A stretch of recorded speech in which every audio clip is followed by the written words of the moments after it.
In the early 1990s, many people saw the decline of the Soviet Union as being indicative of the end of the Cold War, and with it the end of socialist ideology.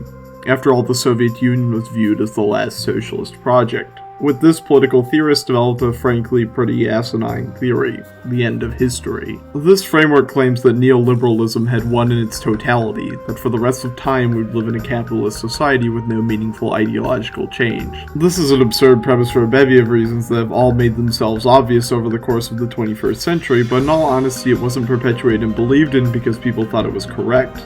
It's because liberalism operates on it being correct. The systems and structures of abuse that capital creates can only function if there is no ideological alternative. It's just another way of creating capitalist realism.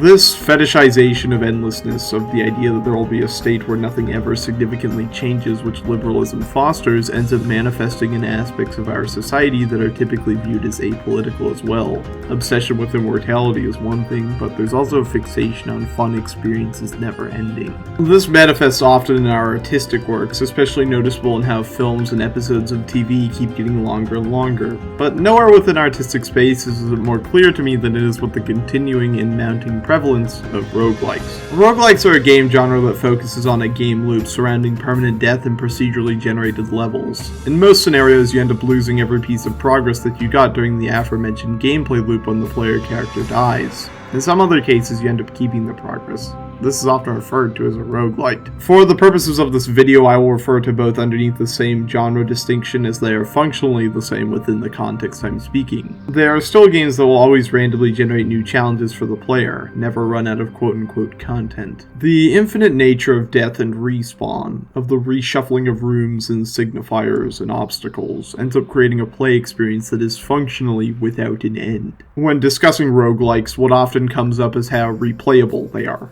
How they're worth the amount of money that you put into them due to the amount of hours you'll get out of them. While I find the price to hours assessment to be incredibly flawed in its own right, I would like to examine that less and examine more why it's so fixated on in the first place. Why do people want to play games forever? What's wrong with a game having an end? To tie back into the end of history, the prevalence and the success of the roguelike, along with the obsession with games having an endless amount of content, derives from this liberal fear of things changing. After all, why wouldn't they want the game world to stay the same forever?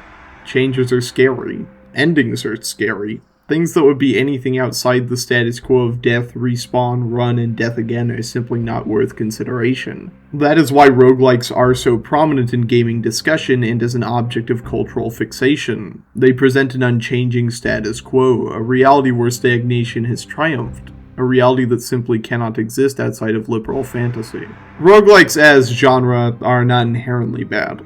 Granted, I haven't played a single one in my life that I would call good, but there is potential for the frameworks and mechanics that make them up to be compelling. However, these frameworks are also extremely easily made into Skinnerbox-esque tools of reinforcing our current political atmosphere and systems of abuse. They're the ultimate games for liberals. I don't know what else to say. This has been Archagent Everlasting, who is starting to realize why Supergiant Games made Hades. Signing off.